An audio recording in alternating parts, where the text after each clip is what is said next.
2 คนบางคนเพิ่นกับบำเพ็ญบารมีเป็นสาวกของพระเจ้าองค์ใดองค์หนึ่งเลิศไปในทางเฉพาะตนอย่างหนึ่งอย่างยกตัวอย่างเช่นพระโมคคัลลาพระสารีบุตรพระอานนท์พระโมคคัลลาปรารถนาความเป็นผู้เลิศฤทธิ์พระสารีบุตรปรารถนาความเป็นผู้มีปัญญากว้างขวางพระอานนท์ปรารถนาความเป็นผู้มีอุปถากอันดีงามรู้จักการรู้จักเวลาจังสั้นแหละแต่ละองค์เขาบ่รู้แต่คนเรานี่ส่วนมากก็มีแต่ทำความดีบางคนก็ปรารถนาความเป็นปัจเจกภูมิเห็นปะเสียสละเบิดแหละปัจเจกพุทธะมันนี่อยากเป็นพระพุทธเจ้าประเภทที่2อันนี้เป็นปัจเจกจังสิก็เสียสละมักให้ท่านแนะนำคนมาฟังธรรมอย่างก็แล้วแต่เฮ็ดไปเบิดนั่นแหละบางองค์เพิ่นกับ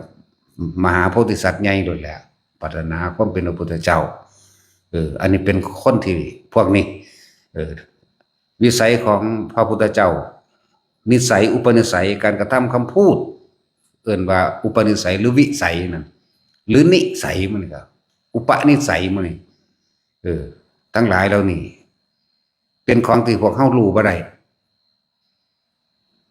ดูบ่ได้ก็แล้วกันนะเป็นของที่ยังถึงยากเป็นของที่เข้าใจยากเป็นแล้วก็เป็นคนเฮ็ดอีหยังที่ยากอีกยากพวกนี้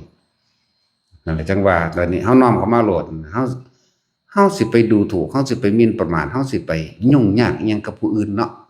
นี่เว้าถึงเขาเจ้าเป็นคนขึ้นไปซะก่อน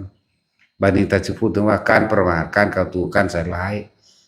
หรือทำความไม่พอใจแม้กระทั่งสัตว์อย่างเช่นเฮาไปดูถูกหมาจังซี่เฮาโมโหให้หมาจังซี่เฮาเก็บอารมณ์นั่นมาเสือกตายในอารมณ์ที่กำลังโมโหให้หมามันก็ยังลงนรกแล้วโมโหให้หมาโมโหให้ไก่โมโหให้ปลาให้ดินฟ้าอากาศแม้กระทั่งว่าไปเตะเสาเหล้าไปเตะขางเหล้าไปหัวส้นขางเหล้าโมโหอันนี้ก็ยังลงนรกแล้วแม่มันก็ธรรมดามันตายตอนนั้นมันลงไปโดนแล้วโมโหซั่นแล้วนั่นแหละเพิ่นว่าเพิ่น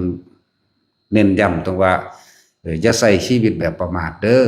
ให้พากันสั่งสมสิ่งที่มันเป็นบุญเป็นกุศลซะ